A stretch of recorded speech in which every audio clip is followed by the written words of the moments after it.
বাংলাদেশের নৌপথে বিভিন্ন সেবা শুল্ক হার বাড়াতে যাচ্ছে বাংলাদেশ অভ্যন্তরীণ নৌ পরিবহন কর্তৃপক্ষ বিআইডব্লিউটিএ। আগামী ১ জুলাই থেকে এই নতুন ট্যারিফ কার্যকর হবে।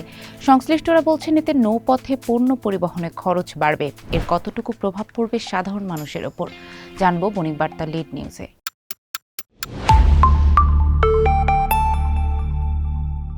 2019 ও 2026 সালের ট্যারিফ তফসিল পর্যালোচনায় দেখা যায় নৌপথে পণ্য পরিবহন সংশ্লিষ্ট বিভিন্ন চার্জে বড় ধরনের পরিবর্তন এনেছে বিআইডব্লিউটিএ। সংশ্লিষ্টরা বলছেন সাম্প্রতিক সময়ে জ্বালানি দাম 2 দফায় বৃদ্ধিতে নৌ পরিবহনে ভাড়া বেড়েছে। এখন ঘাট পয়েন্ট পর্যায়ে পণ্য খালাসে শুল্ক হার বাড়ানোর ফলে ইজারা গ্রহীতা প্রতিষ্ঠান পণ্যের ওপর বাড়তি অর্থ যুক্ত করবে। দেশীয় কার্গো, ব্ল্যাকহেড, ফেরি, ফ্ল্যাট ইত্যাদি নৌযানের কনজারভেন্সি চার্জ 2019 সালে প্রতি গ্রস টনে বার্ষিক শুল্ক ছিল 40 টাকা। নতুন নিয়মে একই ধরনের দেশীয় কার্গো, ব্ল্যাকহেড, ফ্ল্যাট, ফেরি শ্রেণীর চার্জ নির্ধারণ করা হয়েছে প্রতি গ্রস টনে 100 টাকা। অর্থাৎ এক্ষেত্রে শুল্ক বৃদ্ধির হার 150%। বিদেশি পতাকাবাহী পণ্যবাহী নৌযানের ক্ষেত্রে 2019 সালে চার্জ ছিল প্রতি গ্রস টনে 210 টাকা। নতুন ট্যারিফ কাঠামোয় তা 800 টাকা। এক্ষেত্রে শুল্ক বেড়েছে প্রায় 281%।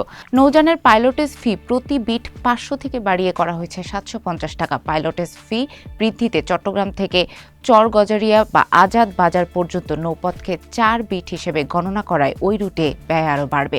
এতে পণ্যবাহী বড় নৌযান ও বাল্ক কার্গো পরিবহনের খরচ ট্রিপ প্রতি অনেকটা বেড়ে যাবে। নতুন শুল্ক হারে পণ্য ওঠানামা বা ল্যান্ডিং, শিপিং বা থ্রুপুট চার্জেও বড় ধরনের পরিবর্তন এসেছে। 2019 সালে বন্দর এলাকায় পণ্য ওঠানামায় প্রতি টনের চার্জ ছিল 34 টাকা 50 পয়সা। 2026 সালে পেট্রোলিয়ামজাত পণ্যের জন্য প্রতি 100 কেজিতে 7 টাকা বা প্রতি টন 70 টাকা নির্ধারণ করা হয়েছে।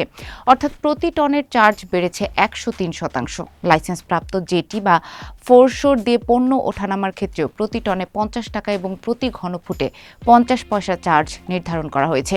নতুন শুল্ক হারে পণ্যবাহী নৌযানের শ্রেণী বিন্যাসের পরিবর্তন ছাড়াও ছোট স্তরের সংখ্যা কমিয়ে বড় ক্যাটাগরিতে অন্তর্ভুক্ত করা হয়েছে। এতে কিছু কিছু নৌযানের জন্য আগের তুলনায় উচ্চ হারের শ্রেণীতে চার্জ বা শুল্ক পরিশোধ করতে হবে। বিশেষ করে 501 থেকে 2500 টনের নৌযানে বার্থিং ও মুরিং ব্যয় আগের তুলনায় বেশি বেড়েছে। দেশের অভ্যন্তরীণ নৌপথে সিমেন্ট, পাথর, বালি, কয়লা, সার, খাদ্যশস্য ও শিল্প কাঁচামাল পরিবহনে এ ধরনের নৌযানের ব্যবহার বেশি। ফলে নতুন শুল্ক হার সরাসরি বাল্ক পণ্য পরিবহনের খরচে নেতিবাচক প্রভাব ফেলবে বলে আশঙ্কা করছে সংশ্লিষ্ট ব্যবসায়ী। নৌপথ সাধারণত সড়ক ও রেলের তুলনায় কম ব্যয়বহুল পরিবহন মাধ্যম হিসেবে বিবেচিত। তবে বিআইডব্লিউটিএ কর্তৃপক্ষ বলছে দেশের বিগত 6-7 বছরের সড়ক ও রেলপথে পরিবহন খরচ অনেক বেড়েছে। জ্বালানি, শ্রমিক মজুরি সহ পরিচালন ব্যয় বেড়ে গেলেও দীর্ঘদিন ধরে নৌপথে শুল্ক হার বাড়ানো হয়নি। সংস্থাটি নৌপথ সংরক্ষণ, ড্রেজিং, ঘাট ব্যবস্থাপনা, টার্মিনাল উন্নয়ন, নিরাপত্তা ও নৌ সহায়ক অবকাঠামোর ব্যবস্থাপনা করে। প্রতি বছর এসব খাতে পরিচালন ব্যয় বেড়েছে। 7 বছরে মূল্যস্ফীতি, মজুরি, জ্বালানি ও নির্মাণ সামগ্রীর খরচ বেড়ে যাওয়ায় কর্তৃপক্ষের রাজস্ব কাঠামো পুনর্বিন্যাসের প্রয়োজনে নিয়মিত প্রক্রিয়ায় অংশ হিসেবে শুল্ক হার বাড়ানোর উদ্যোগ নেওয়া হয়েছে।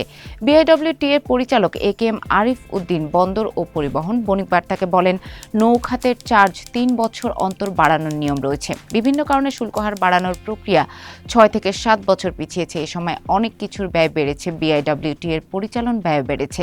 সার্বিকভাবে সরকার সব পক্ষের জন্য সহনীয় রেখে নৌযান ও নৌপথের বিভিন্ন চার্জ মূল্যস্ফীতির সঙ্গে সমন্বয় করে প্রজ্ঞাপন জারি করেছে। আগামী 1 জুলাই থেকে নতুন শুল্ক হার কার্যকর হবে। পর্যালোচনায় দেখা যায় 2026 সালের ট্যারিফ কাঠামোয় দেশীয় কার্গো নৌযানের কনজারভেন্সি চার্জ 2.5 গুণ, বিদেশি পণ্যবাহী নৌযানের চার্জ প্রায় 4 গুণ, পণ্য ওঠানামার চার্জ দ্বিগুণের বেশি এবং মাঝারি আকারের পণ্যবাহী নৌযানের বার্থিং, মুরিং চার্জ 50 থেকে 150% পর্যন্ত বাড়ানো হয়েছে। ফলে নৌপথে পণ্য পরিবহনের সামগ্রিক খরচ আগামী মাস থেকে বৃদ্ধির পরিপ্রেক্ষিতে শিল্প উৎপাদন ও ব্যয় অভ্যন্তরীণ সরবরাহ ব্যবস্থায় প্রভাব ফেলবে। জানতে চাইলে the Chittagong chamber of commerce and ইন্ডাস্ট্রির সভাপতি মোহাম্মদ আমিরুল হক বণিক বার্তাকে বলেন, বাংলাদেশের ব্যবসা বাণিজ্যের পরিচালন ব্যয় নিকটবর্তী ও প্রতিযোগী দেশগুলোর তুলনায় অনেক বেশি। প্রায় দ্বিগুণ পরিচালন ব্যয় দিয়ে ব্যবসা পরিচালনা করে দেশীয় ভোক্তার কাছে পণ্য পৌঁছানো কঠিন কাজ। দেশের বিভিন্ন পণ্য শিল্পের কাঁচামাল বিশ্ববাজার থেকে বন্দরে আমদানির পর নৌপথে সারা দেশের কারখানাগুলোতে সবচেয়ে বেশি পরিবহন হয়। এখন নৌপথে শুল্ক হার বাড়ালে ব্যবসা পরিচালনায় কঠিন হয়ে যাবে।